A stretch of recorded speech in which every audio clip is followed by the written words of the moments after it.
Lo que parecía un rumor fugaz, una simple fotografía filtrada en redes sociales y una serie de historias enigmáticas en Instagram, ha terminado por convertirse en uno de los eventos musicales más comentados de este año. Contra todo pronóstico y desafiando las lógicas del género, Cazzu, la indiscutible reina del trap argentino, ha unido fuerzas con los colombianos Cali y el Dande, maestros del pop urbano y las baladas de desamor, para lanzar Pecado de Verano, una pieza musical que desde sus primeras notas promete marcar un antes y un después en sus respectivas carreras. Esta colaboración no solo mezcla estilos radicalmente distintos, sino que se atreve a explorar una historia de pasión prohibida, deseo insaciable y recuerdos que queman como el sol en pleno enero. En este video, te llevaremos al corazón de esta producción exclusiva, desvelando todos los detalles de cómo nació, cómo se gestó en secreto y qué mensajes ocultos esconde su polémico videoclip oficial. Todo comenzó una noche inesperada, de esas en las que la música urbana se mezcla con los aromas a licor caro y los pactos secretos que jamás deberían salir a la luz. Fue en Medellín, en el exclusivo penthouse de un reconocido productor musical, donde las estrellas de la escena latina se reunieron en una velada privada, lejos de las miradas indiscretas de la prensa y de los flashes hambrientos de escándalo. Allí estaban Cali y el Dande, recién llegados de una serie de conciertos en España, celebrando el éxito de su última colaboración con otro artista urbano. Entre copas de vino tinto, anécdotas de giras interminables y planes para nuevas producciones, nadie se imaginaba que esa noche se gestaría un proyecto destinado a convertirse en uno de los lanzamientos más controversiales de la temporada. Cazzu, quien había viajado a Medellín para ultimar detalles de su próximo álbum, apareció en la reunión sin previo aviso. Vestida de negro, con gafas oscuras a pesar de ser medianoche y una actitud desafiante que ya es parte de su leyenda, la trapera argentina se abrió paso entre los asistentes como una sombra que no teme cruzar territorios ajenos. Los rumores cuentan que Dande, cautivado por su energía indomable, se acercó con la excusa de ofrecerle una copa. Fue en ese intercambio trivial donde nació la chispa. Una conversación que comenzó con halagos cruzados y comentarios sobre la situación del género urbano actual, terminó girando hacia temas más personales, oscuros y confesionales. Entre confesiones sobre amores imposibles, relaciones clandestinas y desengaños recientes, surgió la idea de crear una canción que hablara de aquello que todos viven pero pocos se atreven a cantar. El deseo irrefrenable por lo prohibido, los encuentros furtivos en habitaciones de hotel, las llamadas a deshoras y los amores que solo existen cuando el calor del verano desata los instintos más primitivos. Fue Dande, impulsivo y visionario, quien lanzó la propuesta al aire. ¿Y si hacemos algo que no se haya hecho? Una canción que sea pecado, pero que todos quieran cometer. Cazzu, lejos de intimidarse, aceptó el reto con una condición que dejó a todos en silencio. La letra debía incomodar, debía retratar sin pudor la verdad de esos vínculos destructivos pero adictivos, sin suavizarlos con metáforas amables ni falsas moralejas. Debía ser una confesión a quemarropa, de esas que arden en la garganta y escandalizan al oído prudente. La conversación se prolongó hasta las 4 de la madrugada, entre risas cómplices y anotaciones apresuradas en servilletas de papel. El manager de Cali y el Dande, al percibir la química creativa que se estaba gestando, hizo una llamada urgente a su equipo de producción para reservar de inmediato un estudio en Medellín, sin perder tiempo, aprovechar esa euforia nocturna que pocas veces se repite. Así, sin contratos firmados ni acuerdos oficiales, nacía el germen de Pecado de Verano. Lo curioso es que, según testigos de esa noche, hubo un momento particular que selló el destino de esta colaboración.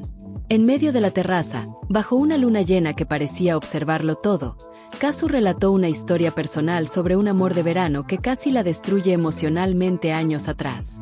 Un relato tan visceral, tan cargado de imágenes prohibidas y finales inconclusos, que dejó a todos en silencio. Fue ahí cuando Cali, el más reservado del dúo, le confesó que había vivido algo similar en su juventud, una aventura clandestina con una mujer mayor que marcó para siempre su forma de amar. Esos relatos personales terminaron siendo la columna vertebral de la letra que horas después comenzaron a esbozar. Mientras Medellín dormía, en aquel penthouse se tejía un pacto tácito entre tres almas marcadas por historias que preferirían olvidar, pero que decidieron convertir en música.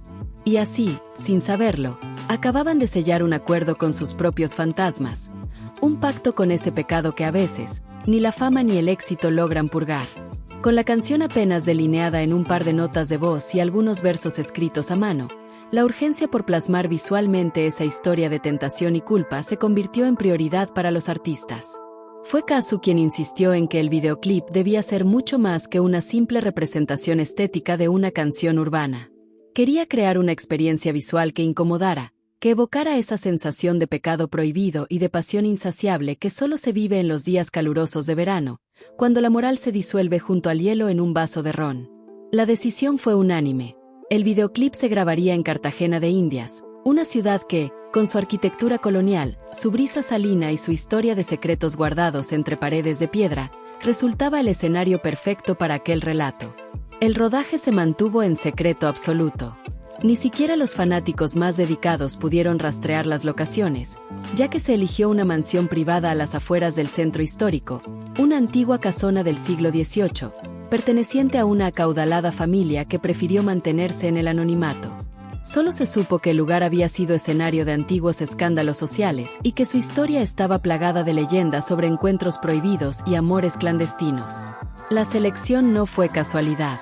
Kazu había pedido expresamente grabar en un sitio que tuviera carga emocional, un espacio que conservara en sus paredes la energía de antiguos pecados. La dirección quedó a cargo de Sergio de Ávila, un cineasta colombiano conocido en la industria por su capacidad para capturar la sensualidad desde un ángulo perturbador, más cercano al thriller psicológico que al videoclip comercial. De Ávila diseñó una narrativa fragmentada, casi onírica, en la que los personajes se mueven entre pasillos iluminados con velas, habitaciones donde los espejos devuelven imágenes distorsionadas y playas desiertas que, de noche, parecen escenarios de un ritual antiguo. Si te está gustando el video, suscríbete al canal. Mientras el videoclip avanzaba en su edición, en una sala oscura de Medellín donde solo unos cuantos autorizados podían ingresar, otro proceso igual de delicado y perturbador se gestaba en silencio: el ajuste final de la letra. Y es que Pecado de Verano, más allá de su envoltura seductora y sus ritmos urbanos con tintes de trap melódico, esconde una historia real. Un testimonio disfrazado de canción, que algunos cercanos a los artistas consideran una confesión velada de situaciones personales que jamás se han hecho públicas. Detrás de cada verso, hay nombres, fechas y escenarios que, aunque no se mencionan directamente, son fácilmente reconocibles para quienes pertenecen al círculo íntimo de los protagonistas. Todo comenzó cuando Kazu, días después del rodaje, propuso cambiar fragmentos de la letra. Alegaba que si iban a hablar de deseos prohibidos y relaciones peligrosas, debía hacerse desde la honestidad brutal. En un encuentro privado, reunidos en un estudio pequeño en Envigado, se sentaron los tres, Kazu, Cali y Dande, junto al compositor Juan Felipe Arrieta, conocido en la industria por ser el escritor de los pecados gracias a su facilidad para plasmar amores oscuros y vínculos imposibles en canciones exitosas. Ahí, con las luces bajas y una botella de whisky como testigo, comenzaron a desnudar sus historias. Cali confesó haber vivido un romance fugaz con una reconocida actriz colombiana, un encuentro que duró solo 2 semanas de verano, pero que terminó en un escándalo privado cuando ambos fueron sorprendidos en un hotel de Cartagena. Dande, por su parte, relató una historia aún más comprometida. Una aventura con una mujer casada, esposa de un alto ejecutivo discográfico, que puso en riesgo no solo su carrera, sino su vida personal. Pero fue Kazu quien estremeció a todos. Contó entre lágrimas que había mantenido una relación clandestina con un productor argentino, años atrás, cuando apenas comenzaba su carrera. Una historia marcada por la manipulación emocional, la dependencia y la culpa. Dijo que aquella relación la llevó a aislarse durante meses, a perderse a sí misma y a cuestionar su lugar en la música. Ese tipo fue mi verano eterno, uno de esos amores que sabes que te están destruyendo pero de los que no puedes huir, confesó entre silencios pesados. Esas historias personales se convirtieron en versos. La letra tomó un rumbo distinto. Lo que en un principio era solo una canción sobre atracción física y noches de excesos, se transformó en un relato sobre las adicciones emocionales, los vínculos tóxicos y la culpa que arrastra ese tipo de amor que solo existe a escondidas. Tú y yo fuimos error, pero siempre repetimos el capítulo, dice uno de los versos centrales, una línea que según algunos allegados de Kazu, es una referencia directa a su historia con aquel productor del que nunca quiso revelar el nombre. Cada línea fue revisada, discutida y modificada. En varias ocasiones, Cali y Dande sugirieron suavizar algunos fragmentos, temerosos de que las referencias fueran demasiado obvias y desataran rumores difíciles de apagar. Pero Kazu se negó rotundamente. Insistió en mantener la crudeza, en que la canción debía ser un espejo sin filtro para quienes han amado en la oscuridad. El pecado se disfruta más cuando sabes que va a doler, sentenció durante una de las reuniones, una frase que más tarde se convirtió en el estribillo principal. El tema también incluye referencias simbólicas. Las menciones a la casa de playa, la botella sin nombre y el crucifijo roto no son metáforas elegidas al azar. Cada elemento guarda relación con episodios reales que los artistas vivieron y que, bajo la complicidad de sus coautores, se camuflaron en la letra como códigos internos que solo ellos comprenden del todo. De hecho, se sabe que al final de la canción hay un audio distorsionado de apenas 3 segundos, una especie de confesión cifrada, en la que Kazu susurra una frase en clave. Nadie fuera del equipo creativo ha podido descifrarla hasta hoy. Lo más perturbador de todo este proceso es que, según quienes estuvieron presentes, en varios momentos de las grabaciones de voces, el ambiente se tornaba opresivo. Las luces titilaban, los micrófonos registraban interferencias sin explicación, y en una ocasión, una de las computadoras se bloqueó mostrando en pantalla un mensaje de error con la hora exacta de una de las historias relatadas esa noche. Algunos lo atribuyeron a casualidades técnicas. Otros, más supersticiosos, aseguraron que estaban removiendo energías peligrosas. Si te está gustando el video, suscríbete al canal. La noche del estreno llegó, y con ella, una atmósfera casi irreal se apoderó de las redes sociales, los foros especializados y los medios de comunicación digitales que, desde temprano, cubrían cada mínimo movimiento de Kazu, Cali y el Dande. El estreno oficial de Pecado de Verano se había convertido en un acontecimiento mediático sin precedentes, no solo por el nivel de expectativa generado, sino por el cúmulo de rumores, filtraciones y controversias que habían envuelto el proyecto en las semanas previas.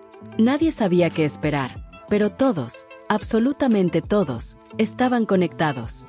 Minutos antes del lanzamiento, la cuenta oficial de Kazu publicó un enigmático mensaje en su perfil de Instagram. A veces, los pecados nos salvan de lo correcto. Disfruten esta historia como se vive, a escondidas. El post acumuló cientos de miles de likes y comentarios en cuestión de minutos. En paralelo, Cali y Dande compartieron una imagen sin descripción, donde se veía una vela encendida sobre una mesa oscura, acompañada solo de la fecha y la hora exacta del estreno. La audiencia entendió de inmediato que no sería un lanzamiento común. Estaban a punto de presenciar algo mucho más visceral. A las 21 horas en punto, YouTube habilitó la premiere. Más de 1.2 millones de personas se conectaron de manera simultánea, estableciendo un récord histórico para una colaboración latina en ese horario. La pantalla negra inicial y la advertencia de contenido para mayores de edad solo incrementaron el morbo de quienes, conectados desde distintos rincones del mundo, esperaban ansiosos descubrir cuánta verdad había en todo lo que se había dicho.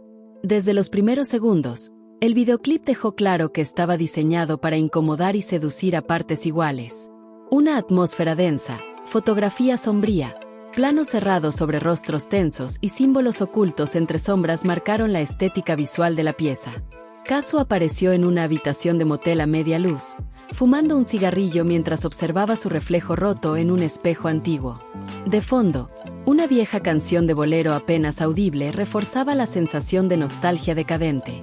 La escena dio paso a Cali, quien aparece conduciendo de noche, con la mirada perdida y un crucifijo colgando del retrovisor, símbolo que los fanáticos ya habían relacionado con las filtraciones previas.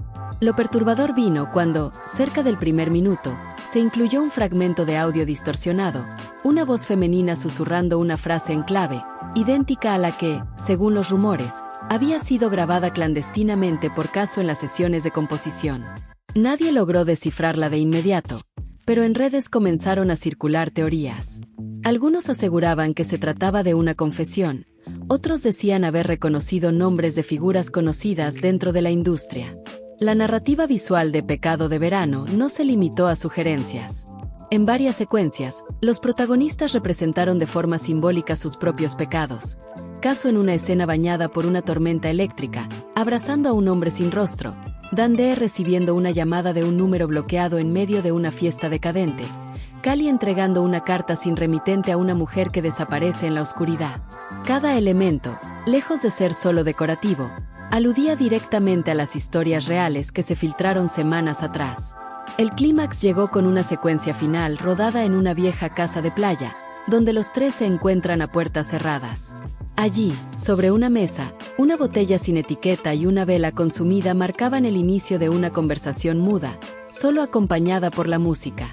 En ese instante, la cámara se alejaba lentamente, dejando ver por una ventana un amanecer, simbolizando, según los expertos en lenguaje visual, la resignación de cargar con sus pecados, pero sin renunciar a ellos. El videoclip cerró con una frase impresa en pantalla: algunas historias no se escriben para ser contadas, pero viven en canciones. Bastaron segundos para que la frase se viralizara y el video superara el 1.000.000 de reproducciones en menos de media hora. La recepción fue inmediata y brutal. Mientras algunos elogiaban la crudeza y valentía del proyecto, otros lo tildaron de imprudente y hasta blasfemo, acusando a los artistas de romantizar conductas destructivas y exhibir símbolos religiosos de forma irrespetuosa. Los medios de comunicación de América Latina y España dedicaron especiales a analizar el video, sus símbolos ocultos y las referencias a las relaciones reales que inspiraron el proyecto. Se publicaron columnas de opinión, análisis semióticos y entrevistas a expertos en cultura pop. Incluso, algunas celebridades involucradas indirectamente en los rumores se vieron obligadas a emitir declaraciones desmintiendo cualquier relación con los hechos relatados. Al día siguiente, Pecado de Verano alcanzó el primer puesto en tendencias globales de YouTube y Spotify, desplazando a artistas internacionales. Pero más allá de las cifras, lo que había dejado el estreno era un precedente. Por primera vez en mucho tiempo, una colaboración urbana no solo provocaba tendencia por su ritmo o su videoclip espectacular, sino por la crudeza con la que, entre metáforas, exponía las miserias personales de sus creadores. Lo que queda ahora es una certeza compartida entre fanáticos y críticos. Este no fue solo un sencillo de verano. Fue una declaración encubierta, un ajuste de cuentas emocional y una advertencia disfrazada de hit. Como bien decía la frase final del videoclip, hay historias que no se escriben para ser contadas, pero de algún modo, siempre encuentran la forma de salir. Lo que comenzó como una colaboración musical inesperada entre Casu y Cali y el Dan de terminó por convertirse en un fenómeno cultural que desbordó los márgenes de la música urbana. Pecado de Verano no fue simplemente un sencillo más dentro de la industria saturada de estrenos semanales y videoclips de producción millonaria. Fue una pieza cargada de símbolos, de confesiones veladas, de imágenes inquietantes que no solo buscaban entretener, sino provocar, incomodar y, sobre todo, dejar una marca imborrable en la memoria colectiva. Si te ha gustado el video, dale a like y suscríbete al canal. Gracias.